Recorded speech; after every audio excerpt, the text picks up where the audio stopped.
नमस्कार विद्यार्थी मित्रांनो. मुंबई उच्च न्यायालय चालक पदासाठीचे असणारे जे नियम आहेत, त्यामध्ये परिवहन आणि वाहतुकाचे नियम या संदर्भाबद्दलची एक मार्गदर्शक माहिती या संदर्भाबद्दलची आणि त्याबद्दल कशा पद्धतीचे वाहतूक नियमांच्या आणि परिवहनाच्या संदर्भाबद्दलचे प्रश्न कशा पद्धतीने येऊ शकतात, त्याबद्दलची माहिती आपण आज या व्हिडिओच्या माध्यमातून पाहू. लक्षात ठेवा, की परवाना अधिकाराच्या संदर्भाबद्दल जर बघितलं गेलं, तर विशेषतः यामध्ये लक्षात ठेवा, की ड्रायव्हिंग परवाना निलंबित करण्याचे अधिकार हे कोणाकडे असतात? अर्थातच ते परिवहन अधिकारी जे आर-टी-ओ असतात त्यांच्याकडे आहे.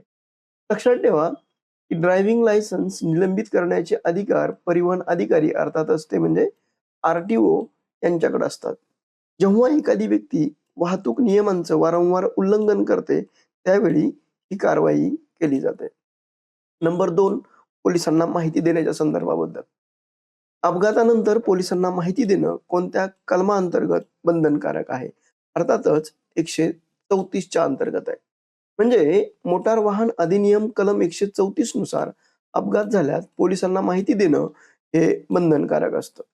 हे कलम अपघातातील पीडितांना त्वरित मदत मिळावी यासाठी हे मदत करतं. नेक्स्ट आहे चुकीचं वाहन चालवणं. कलम 184 नुसार चुकीचं वाहन चालवल्यास कोणती शिक्षा होऊ शकते? तर लक्षात ठेवा, की ₹5,000 दंड आणि 6 महिने तुरुंगवास ही शिक्षा 184 नुसार होते. 184 नुसार जर तुम्ही चुकीच्या पद्धतीनं जर डेंजरस ड्रायव्हिंग वाहन चालवणं जर केलं, तर तुम्हाला साधारणतः ₹5,000 दंड आणि 6 महिन्याची तुरुंगवासाची शिक्षा होऊ शकते. दुसऱ्यांदा हा गुन्हा केल्यास ₹10,000 पर्यंतचा दंड ही वाढवू शकतो. फिटनेस सर्टिफिकेटच्या संदर्भाबद्दल लक्षात ठेवा, की फिटनेस सर्टिफिकेट कोणत्या वाहनासाठी आवश्यक असतं? तर खाजगी कार, व्यावसायिक वाहनं आणि शाळेची बस याला वरील सर्वांसाठी फिटनेस सर्टिफिकेट हे अनिवार्य आहे. म्हणजे मोटार वाहन अधिनियमानुसार खाजगी कार असेल, शाळेची बस, सर्व व्यावसायिक वाहनं या सर्वांसाठी फिटनेस सर्टिफिकेट असणं हे आवश्यक आहे. वाहन रस्त्यावर चालवण्यासाठी तांत्रिकदृष्ट्या सक्षम आहे, हे यावरून सिद्ध होतं. सार्वजनिक सेवा वाहननुसार जर बघितलं गेलं, तर सार्वजनिक सेवा वाहन म्हणजे नेमकं काय? तर लक्षात ठेवा, की प्रवाशांना वाहून नेण्यासाठीचं असणारं व्यावसायिक वाहन म्हणून ज्याचा उल्लेख केला जातो, त्याला सार्वजनिक वाहन असं म्हटलं जातं.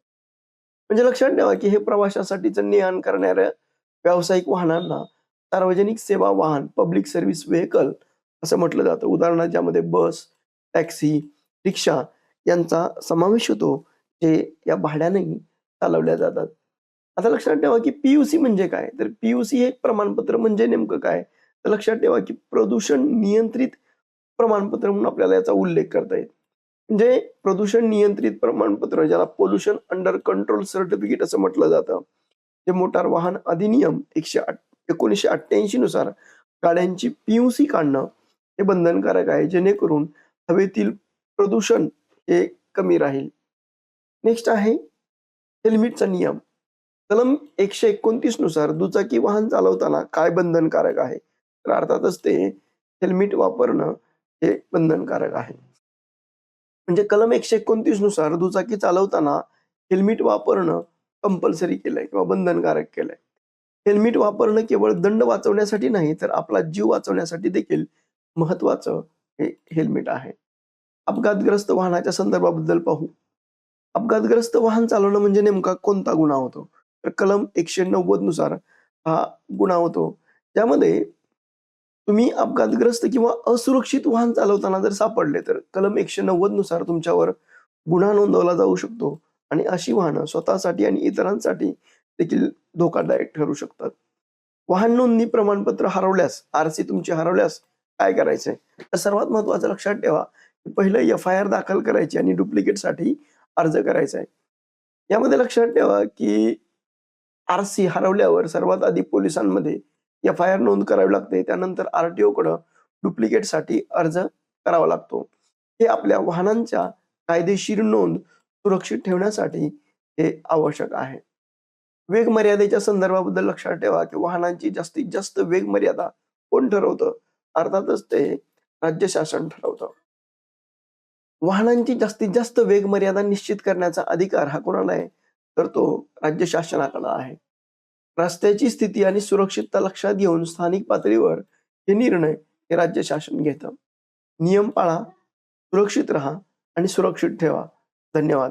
विद्यार्थी मित्रांनो, तुम्हाला जर हा व्हिडिओ आवडला तर तुम्ही लाईक करा, शेअर करा आणि सबस्क्राईब करायला विसरू नका. Thank you.